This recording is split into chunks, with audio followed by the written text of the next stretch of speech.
Good afternoon. So all morning and afternoon we have been hearing inspiring tales of how people have countered and overcome Murphy's Law. Here is my own humble submission to the jury. So I have titled it The Son, the Holy Spirit and the Father.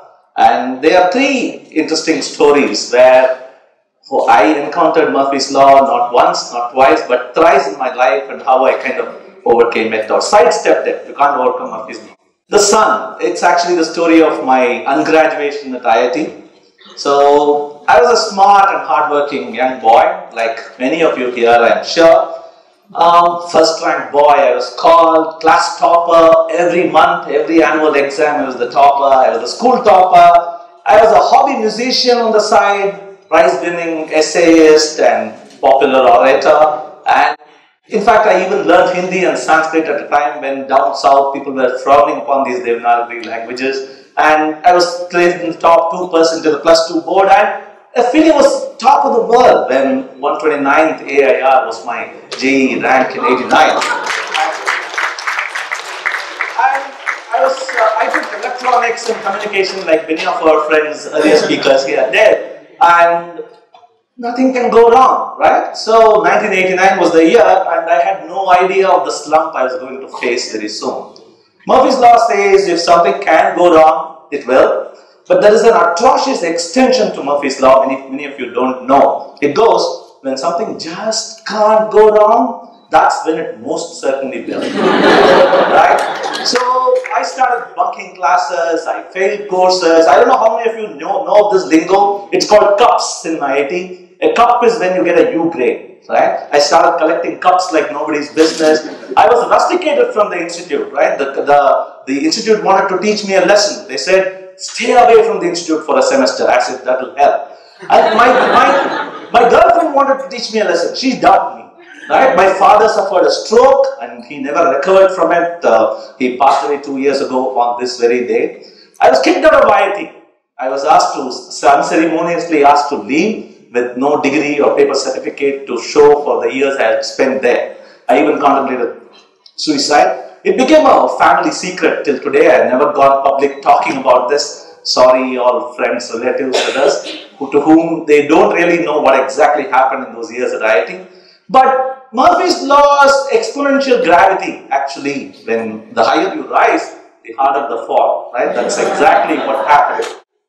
But you know what? The year was 1995, and I had actually hit rock bottom. And two other laws helped me there. One is Thomson's bounce back law. It says, when you hit rock bottom, the only way to go is up. Anything you do can get up, makes you get better. And not just that, there is another law by a friend called Oswald. Oswald says, whenever you fall, that's what's happening here. He's picking something up. Whenever you fall, pick something up. Right? When you learn that little lesson, that's going to stay with you for a very long time. That's what happened. I learned all sorts of hacking, computer hacking. I learned about how to overcome failure, how to come back, the game of art of comebacks. And I learned to work with people, because when you don't know something, you need to know at least some people, right? Working with people, that is still helping me even today. Managing a team, working with people, it still helps. And I learned the very important lesson of not relying on paper credentials. I had none. Right? I couldn't rely on paper credentials. In fact, when I applied for a job at Zoho, I didn't go there with my printed resume. I went there and said, here is a website I designed for you. Do you like it? I programmed it, designed it, created the logo. Do you like it? That's how I went to them.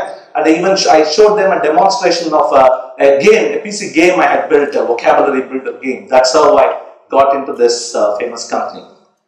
So this is the lesson I learned in the first 1/3 of my 3 Murphy Law encounters. People are much, much more than just the paper qualifications that they hold. This lesson helped me in the second chapter of my life, which is the Holy Spirit. It's the founding of Zoho University. I had become an employee at Zoho. I had started managing people. I had started recruiting, looking for talent across the length and breadth of the country. And the year was 2004. There was this gap that kept hitting me. Students who came out of college saying they had done engineering or electronics or computer science and so on, when we started giving them the interview, the test, there seemed to be a huge gap. They seemed to have no idea what we were looking for. And what they said they knew, they actually didn't. And what they were actually good at wasn't really relevant or necessary at all. There was this gap that was coming. What did they learn?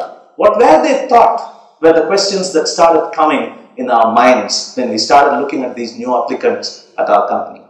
In fact, we even ran a poll in our company. We asked them, how useful was college education? All that you learned at college, to the employees, we ran this poll. We asked them, how useful was it when you actually start working in this company? And the red indicates it was not really good. Only the green says, yeah, it was useful. So we said, let's run a small experiment. And because we realized it was because people were learning without context. Right? There was no context, only context perhaps in all these. Yeah. So we said, let's run an experiment. And we actually learned from Aristotle's law. It says, what we have to learn to do, we learn by doing. So you can't learn computer science mugging through books. You can't learn to do software. You have to learn by actually doing. Bernard Shaw also had a message. It says, he who can does, he who cannot teaches. Right? No, but see, serious respect to all.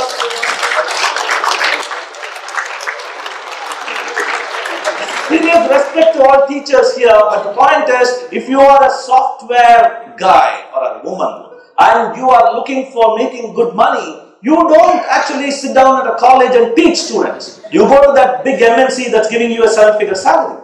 That was the problem we were trying to solve. Right? So we said, let's run an experiment. We went to a nearby school. We recruited 6 kids. They were probably not going to anyway get into engineering or medicine because of the exorbitant costs involved. We put them in a room. We gave them 2 faculty and started what we call Zoho University.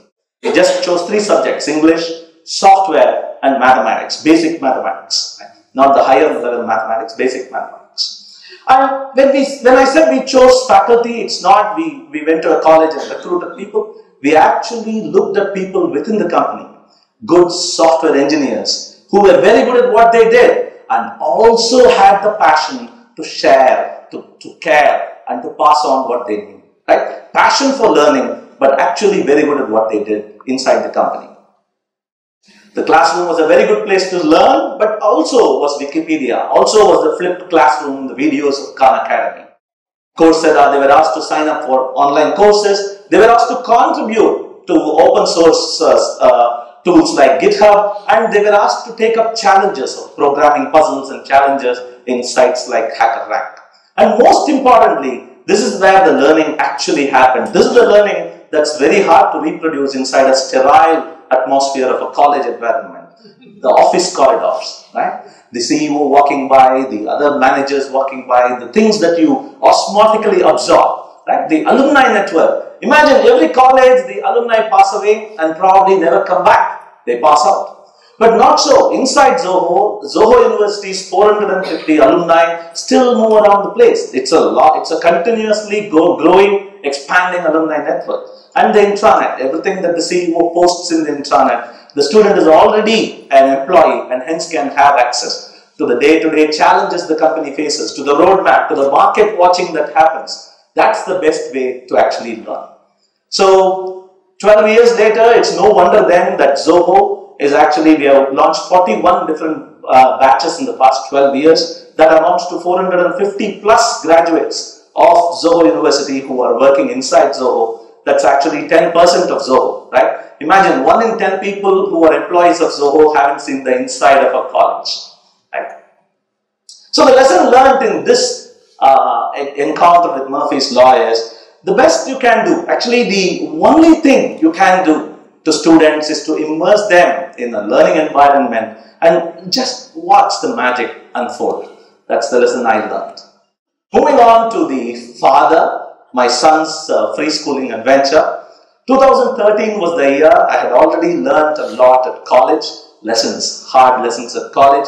I have seen the importance, or rather the lack of it, of paper credentials. I have seen Zoho University grow from a very small 6-student experiment to a 450 strong alumni network. And I thought, probably there is something that I can do with my own son, who was then 14 years old. And I was growing impatient. He was in class 8 at that time. I was growing impatient with what was happening to him at school. They were not teaching him the things that I wanted him to know. They were teaching him stuff he could anyway pick up all by himself, and there was no time for me to actually work with him. There was some continuous assessment test and annual assessment test coming all the time, and there was this unnecessary rat race that he was being enforced to go through. So I took him off school after class 8.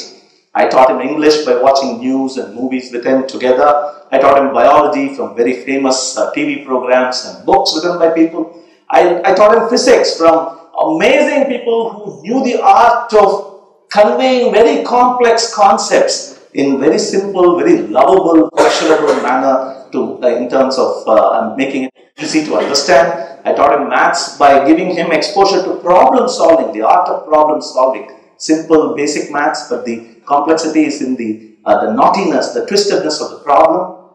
I exposed him to history by taking him on museum trips, making him meet people, read books. I taught him, no, I didn't teach him chemistry. After a lot of research, I realized chemistry was just not needed unless you were going to get into it.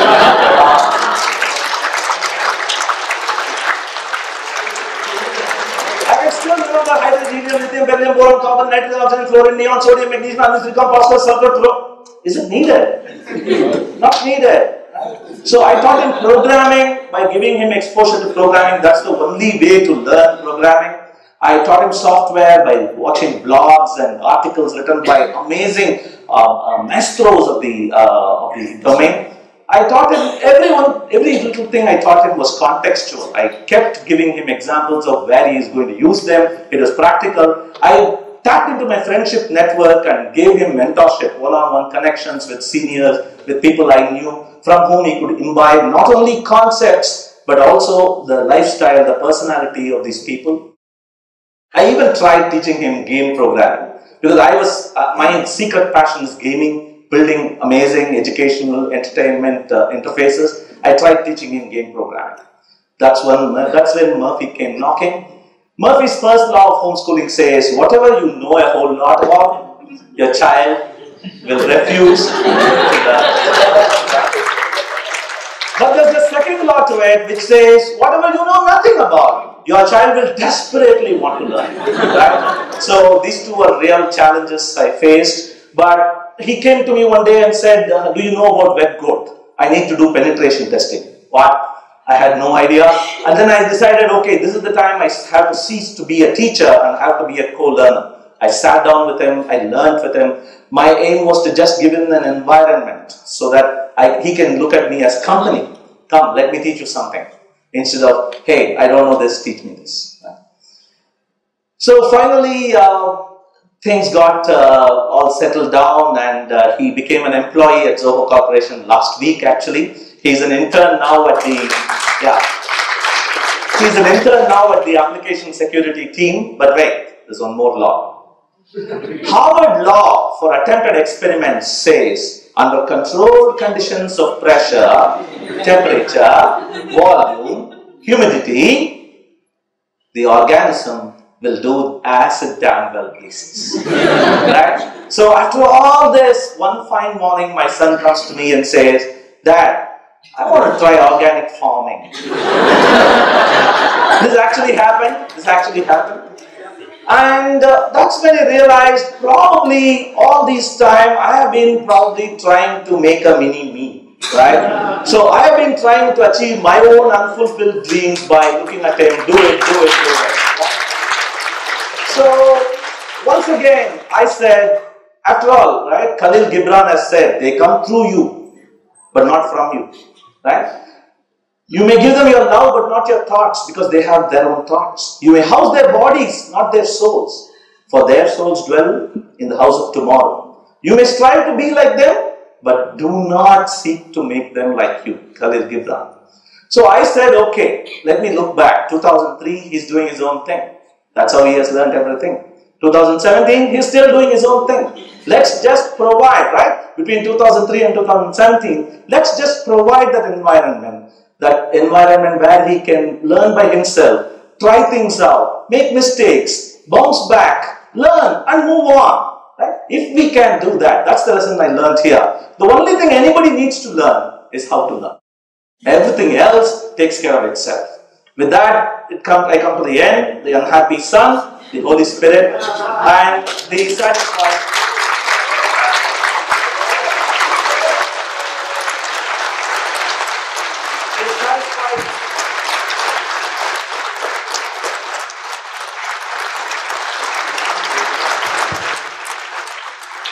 Satisfied father. My wife, she never wants to come to the limelight. She refused to actually be part of this presentation. That's the one there in the hair. And she likes to be the silent performer on the backbench, manipulating, managing, and monitoring everything. But I want to take credit here also. Remember, to stand a chance to be kissed by the princess, the frog has to get out of its well first, right? Just imagine, I was that guy. I met her at IIT. The only good thing that came out of it.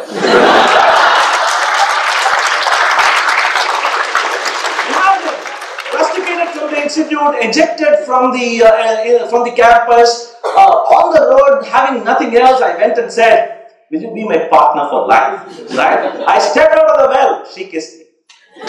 So there is a little more here. This is basically a disclaimer. This is not for you to read. Probably when there is a recording done, you can read it. This is respect for Murphy's Law, because you can't say I have defied Murphy's Law and walk it. I'm going to have a fracture there perhaps. So, thank you.